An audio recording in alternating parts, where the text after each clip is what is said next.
UP के अलीगढ़ में मड्राक क्षेत्र से फरार होने के बाद चर्चित हुई सास दामाद की जोड़ी यूट्यूब पर भी छा गई है। यहां 20 से ज्यादा अलग अलग राजस्थानी गायकों ने इस प्रकरण पर गाने लॉन्च किए। सभी ट्रेंडिंग पर हैं, जिन्हें लोग खूब शेयर कर रहे हैं। वहीं दूसरी तरफ सास दामाद ने गुजरात में नया जीवन शुरू कर लिया है। दोनों की लोकेशन गुजरात बताई जा रही है। मड्राक क्षेत्र के गांव मनोहरपुर कायस्थ की रहने वाली सपना अपने होने वाले दामाद राहुल के साथ फरार हो गई थी और 10 दिन बाद घर लौटी। दोनों ने पुलिस स्टेशन में सरेंडर किया, जहां 2 दिन तक सपना की काउंसलिंग चली, लेकिन उसने अपने पति के साथ रहने से इनकार कर दिया। इस मामले के बाद दोनों की जोड़ी की खूब चर्चाएं हुई। अब यूट्यूब पर राजस्थान के जयपुर के एक सिंगर ने इन पर गाना बनाया। बाकायदा उन्होंने लिरिक्स लिखे और गीत गाकर उसे लॉन्च किया। इसे देखकर अन्य लोगों ने गाने बना दिए, जो वायरल हो रहे हैं। एक सिंगर ने बातचीत में कहा है कि दूसरों को देखकर उन्होंने गाने बनाए, लेकिन अब कई लोगों ने इसे शेयर किया है। 93,000 से ज्यादा लोग इस गाने को सुन चुके हैं। वहीं बहिष्कार के बाद चर्चित सास दामाद की जोड़ी ने अपना गांव छोड़ दिया।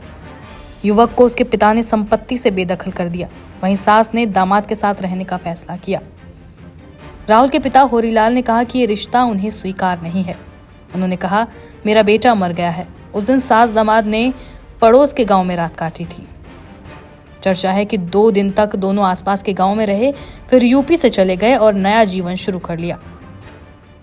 हालांकि इस संबंध में ना तो पुलिस को कोई खबर है और ना ही युवक के पिता को। पिता के मुताबिक उन्होंने बेटे को संपत्ति से बेदखल कर दिया और अब उनका और उनके परिवार का राहुल से कोई संबंध नहीं है। बता दें कि मड्राक के गांव मनोहरपुर के जितेंद्र की पत्नी सपना अपने दामाद राहुल के साथ फरार हो गई थी। बेटी की शादी से पहले दोनों घर से निकल गए।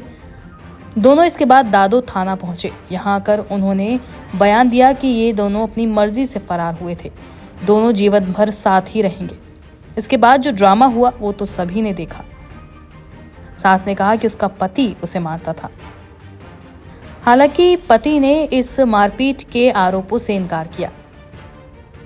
गौरतलब है कि राहुल ने कैमरे पर बताया कि दोनों शादी के लिए तैयार हैं और दोनों कानूनी प्रक्रिया के तहत ही कोर्ट में शादी करेंगे।